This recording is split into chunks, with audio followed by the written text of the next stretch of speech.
ભારત હવે રશિયા પાસેથી ખરીદેલા crude oil માટે યુએસ ડોલરને બદલે ચીની ચલણ યુઆનમાં પેમેન્ટ કરી રહ્યું છે. આ પગલું યુએસ રાષ્ટ્રપતિ ડોનાલ્ડ ટ્રમ્પ માટે ઊંઘ હરામ કરી શકે છે, ખાસ કરીને જ્યારે તેમણે વારંવાર ભારત પર ઊંચા ટેરિફ લાદવાની અને બ્રિક્સ દેશોને સામાન્ય ચલણ યોજવાની ટીકા કરી છે.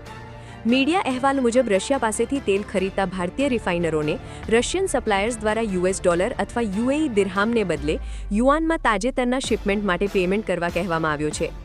અહેવાલમાં સૂત્રોને ટાંકીને જણાવાયું છે કે ઇન્ડિયન ઓઇલ કોર્પોરેશન એટલે કે આઈઓસી દેશની સૌથી મોટી સરકારી માલિકીની તેલ કંપનીએ યુઆનમાં ઓછામાં ઓછા 2 કે 3 રશિયન તેલ શિપમેન્ટ માટે પેમેન્ટ કર્યું છે. પરંપરાગત રીતે આંતરરાષ્ટ્રીય તેલના ભાવ હંમેશા યુએસ ડોલરમાં ચૂકવવામાં આવ્યા છે. જો કે રશિયા પર પશ્ચિમી પ્રતિબંધો અને રૂબલ પેમેન્ટ સિસ્ટમની જટિલતાઓને કારણે વૈકલ્પિક ચલણની જરૂરિયાત ઊભી થઈ છે.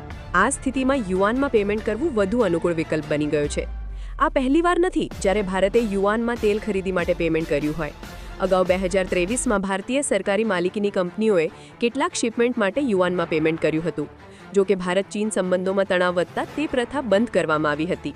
હવે તાજેતરનો વિકાસ સૂચવે છે કે ભારતે યુઆન પેમેન્ટ આંશિક રીતે પુનઃસ્થાપિત કર્યું છે. ખાનગી તેલ કંપનીઓ પહેલાથી જ યુઆનમાં પેમેન્ટ કરી રહી હતી, પરંતુ સરકારી માલિકીની રિફાઇનરીના સમાવેશ સાથે આ ફેરફાર આંતરરાષ્ટ્રીય વ્યાપાર સંતુલન અને યુએસ ડોલરના વૈશ્વિક પ્રભાવ બંને માટે મહત્વપૂર્ણ માનવામાં આવે છે.